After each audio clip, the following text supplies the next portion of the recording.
what's up YouTube? I'm Devin from Dr. Garage.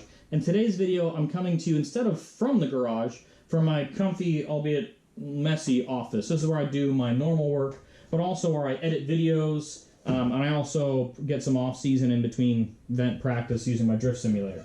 So, today's video is a little different than what I've done before. Instead of talking about technical parts and installations and other general drift videos, I wanted to start something new. I'm calling this Online Drift School.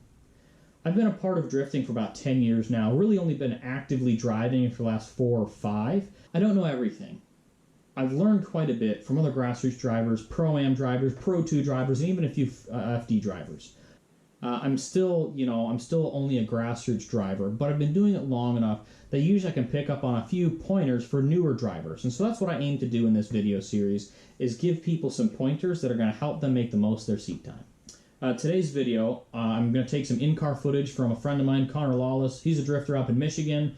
He's been doing some stuff with Final Bout. He's normally a media guy, does some awesome photography and videography, but he's been doing a lot more drifting, and so he sent me some videos from him driving this Miata. And since he's from Michigan, I felt like I needed to rep my Detroit Drifting Co. t-shirt back when I lived in, or from when I used to live in Michigan. So let's check out the in-car footage. Alright, here's this video being played in full speed. He's at the start line, start on the bank of this track. Gives him away. Okay, here we go. Second gear.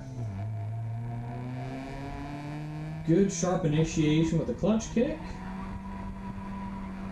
Alright, transitions back pretty smooth. Taking the inside line, which is a pretty typical move for newer drivers. But it seems like he's fighting the car a little less, the wheels bouncing back and forth. So we'll get into that in a minute. Ooh, early transition there. And then straightens a handbrake grab at the end to swing around the last corner. Okay. All in all, that's really not too bad. Connor, honestly, kudos. Pretty good. You know, you almost linked the whole track, but I noticed a few things, so let's go over those now. Okay, so I've made this slow-mo. You can see how Connor's fighting the car a bit here. How he has to keep moving the wheel back and forth, back and forth. So when you have to do that, what that usually tells me is your car probably has too much grip. Now, when you're first starting, I recommend people try using a looser setup versus a tighter setup. And what I mean by that is have the car be a little more slippy than grippy. And the reason for that is it allows you to fine-tune some of your driver inputs, like using your throttle to steer, and only using the steering wheel to initiate and then to figure out what angle you need to carry through the corner. So what's happening here is Connor has a little bit too much rear grip, and I can tell that, like I said, because he's fighting the car. The other thing that would tell me if he was fighting the car is if he had to keep clutch kicking, right? Those two things tell me, maybe we should pump up rear tire pressure a bit. If you're running 30 psi, bring it up to 40 psi, or don't be afraid to run 50 psi. So that's the one recommendation I have for you, Connor.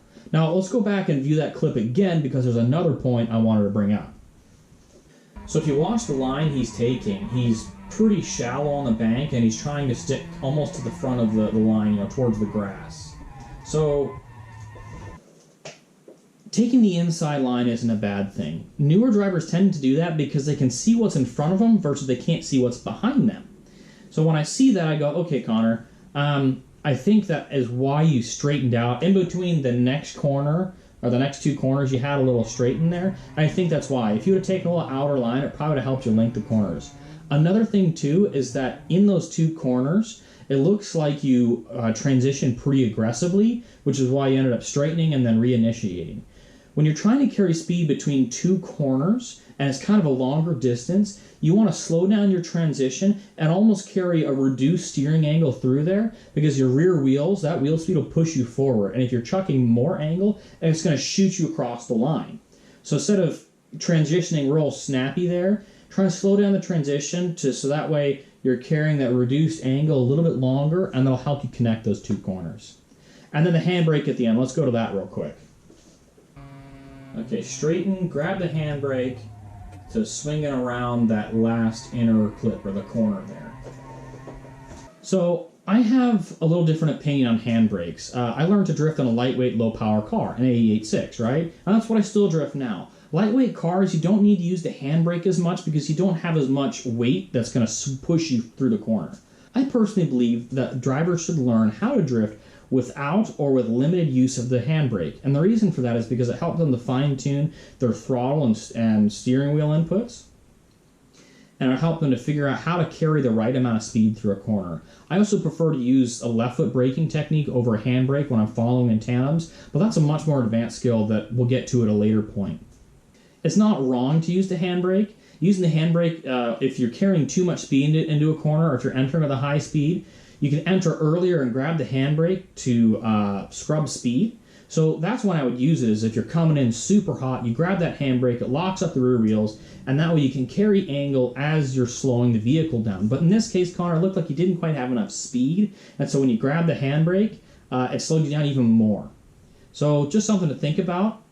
I think a lot of people tend to grab that handbrake when they don't have enough angle, and I do that sometimes too. But I gotta remember, if I need more steering angle, I should probably clutch kick or use the throttle more. So you probably, with pumping up your tire pressure, you probably wouldn't have needed to use the handbrake there to swing it around. The handbrake tends to be a little more predictable than a clutch kick, so I understand the tendency for that, but try and limit that as much as possible. I think that you'll find that you'll improve for a smoother driving style, and then once you get a smooth driving style down, then you can start transitioning to an aggressive driving style where you yank that handbrake for those really aggressive initiations or transitions. Connor, thanks for sending this video. I really appreciate it. I hope this helps you, and I hope this also helps other drivers too. So if you want some feedback on your drifting and you're a new driver, go ahead and shoot me a message on Facebook at Dr. Garage. That's probably the best way to get a hold of me. And then we can set up a Google Drive or a Dropbox where you can send me your video.